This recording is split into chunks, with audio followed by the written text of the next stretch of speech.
Hello everyone, this is Maki. In episode 5 of GQuuuuuuX, the dome was introduced. It's a mobile suit that's almost as popular as the Zoku in the Gundam series. It's also a mobile suit that combined a brilliant idea by Mr. Yoshiyuki Tomino, giving it hovering motion so that the animators wouldn't have to draw walking scenes. The dome that appeared in GQuuuuuuX is actually the rig dome that has been modified for use in space. This time, I'd like to share some comments from the designers about the dome. Maybe they'll help deepen your understanding of the story's world, or give you some inspiration if you're into customizing gameplay or working on fun creations.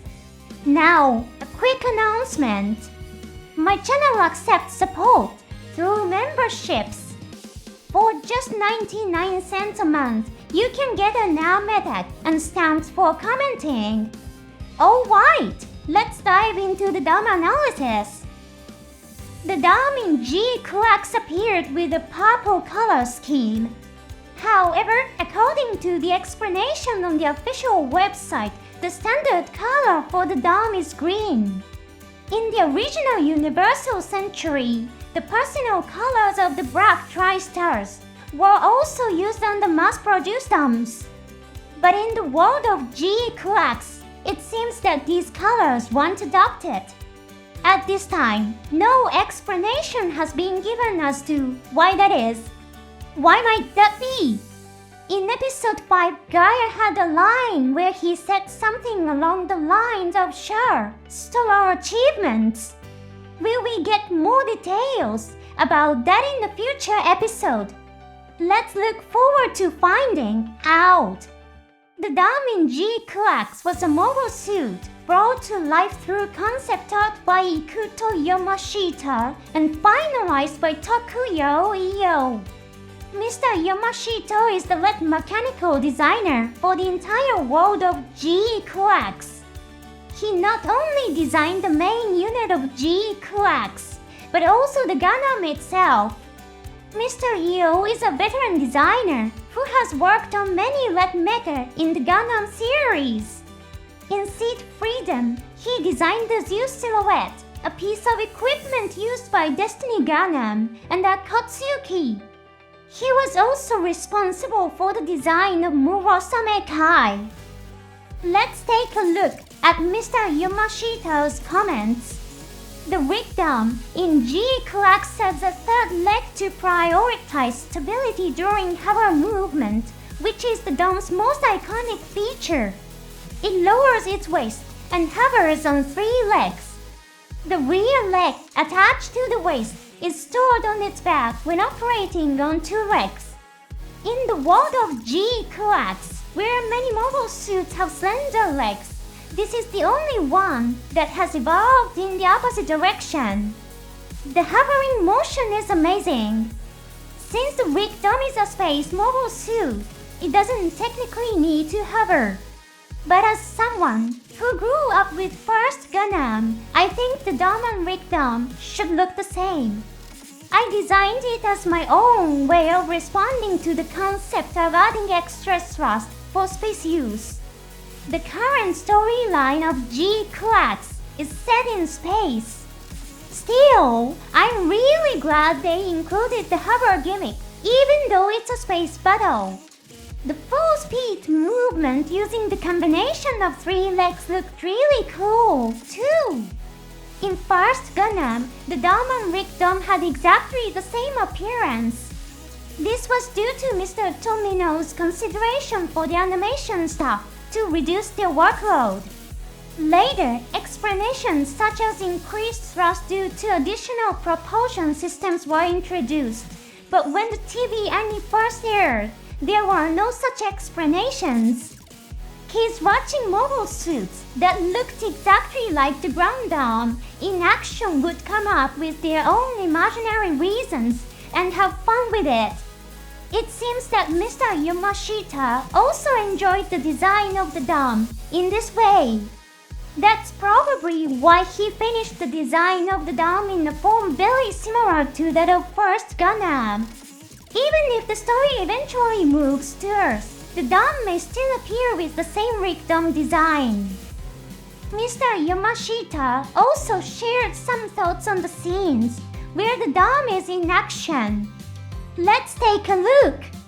It is very difficult for a mobile suit to stand or walk on the outer wall of the cylindrical section of a colony. That's because it's spinning at a very high speed, and the centrifugal force would basically knock anything off. So when GQuuuuuuX is shown falling as it leaves the colony, that's exactly what's happening due to this principle. When the dome does its tripod hovering motion, it's actually sliding down one of the angled frame sections of the colony's mirrors. It seems that the space colonies in the world of GQuuuuuuX are depicted with this concept in mind thanks to Mr. Yamashita's idea. In the original Universal Century, there are scenes where mobile suits are shown standing and working on the outer walls of colonies. So that could be a fundamental difference between the two worlds whether or not you can stand on the outside of a colony. It's definitely a good detail to keep in mind when creating fan art or writing your own stories. Let's look at Mr. EO's comments as well. If you look closely at the scenes where the Rick dome in GQuuuuuuX is in action, you notice that the cowling on the soles of his feet is made quite thin. That part doesn't actually support the weight. Instead, the frame around the thruster nozzles lowers to support the weight.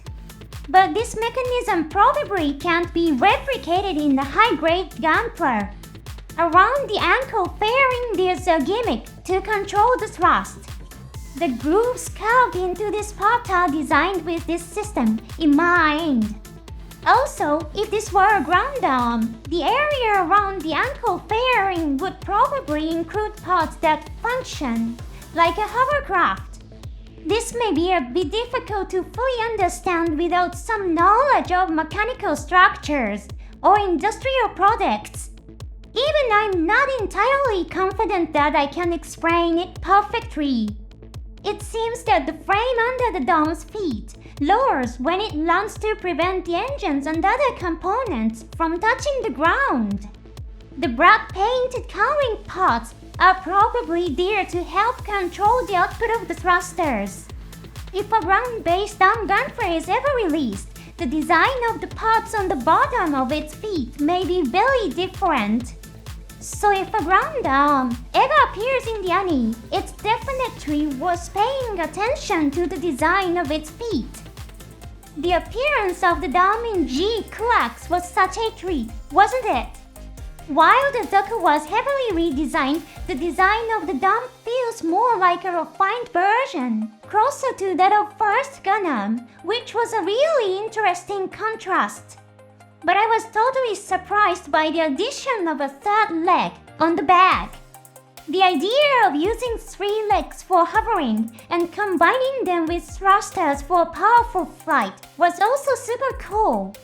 I wonder if we'll see a dome in its standard green color scheme later. And why did Gaia and the others who left the Zeon forces still have a dome in their possession? It's kind of surprising that even ace pilots are allowed to take a mobile suit, which is technically a military weapon.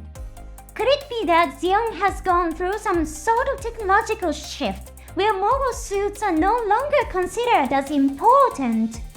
It might be fun to keep an eye on those kinds of details as you watch the story unfold. Thanks for watching all the way through. We'll see you next time.